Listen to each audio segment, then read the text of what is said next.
Hello everyone, welcome back to my channel. আবারও চলে এসেছি আর একটি নতুন পিঠের রেসিপি নিয়ে। এটি হচ্ছে সবার অত্যন্ত প্রিয় দুধ পুলি পিঠের রেসিপি। আর আমার এই পদ্ধতিতে বানালে আপনাদের দুধ পুলি শক্ত হবে না।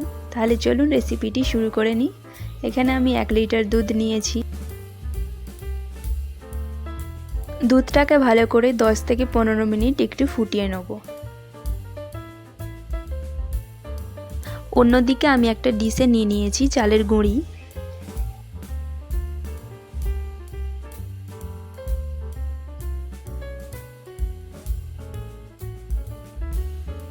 এবার এর মধ্যে দিয়ে দেব সামান্য পরিমাণে লবণ।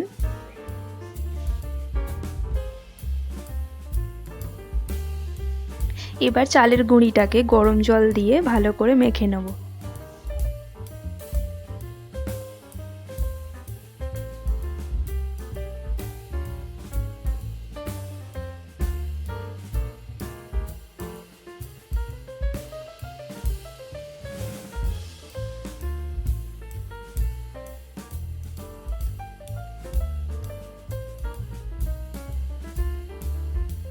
চালের গুঁড়ি মাখা হয়ে গেছে।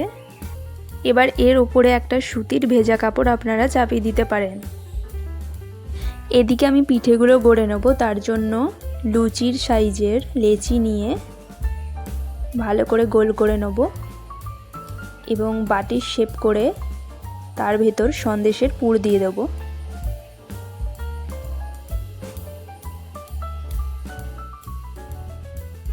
এবার মুখটাকে ভালো করে সিল করে একটা শেপ দিয়ে দেব।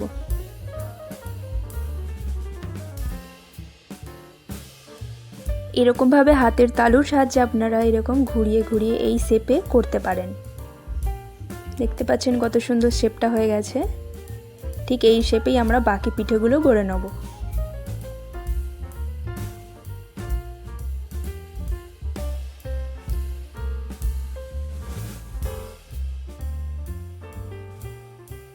ঠিক আগের পদ্ধতির মতোই এই পিঠেটাও একই সেমভাবে মুড়ে নেব।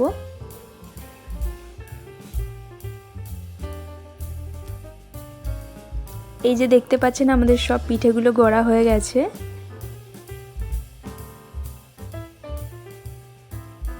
অন্যদিকে আমি একটা পাত্রে 150 মতো পাউডার দুধ গুলে নেব গরম জল দিয়ে।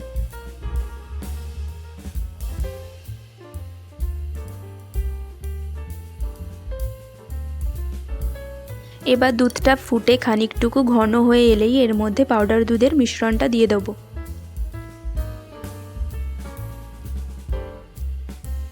ভালো করে পুরোটা মিশিয়ে নেব।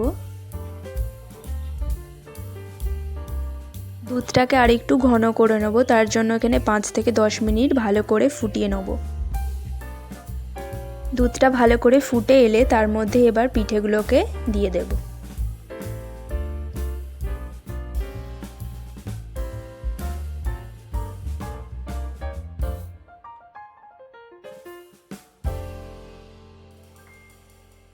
এবার ভেতরটা ভালো করে নেড়ে দিতে হবে, না হলে পিঠেগুলো তলায় বসে যেতে পারে। 5 থেকে 6 মিনিট ভালো করে ফুটে যাওয়ার পরেই এর মধ্যে অ্যাড করে দেবো নলেন গুড়।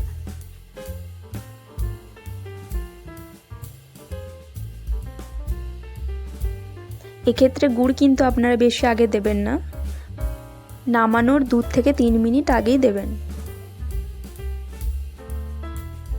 এবার ভালো করে 2 থেকে 3 মিনিট ফুটিয়ে নেব। তাহলে তৈরি হয়ে গেল আমাদের সুস্বাদু দুধ পুলি পিঠের রেসিপি। কেমন লাগলো অবশ্যই কমেন্ট করবেন। ভালো লাগলে একটা লাইক করবেন এবং ভালো থাকবেন, সুস্থ থাকবেন। ভিডিওটি পুরোটা দেখার জন্য অসংখ্য ধন্যবাদ।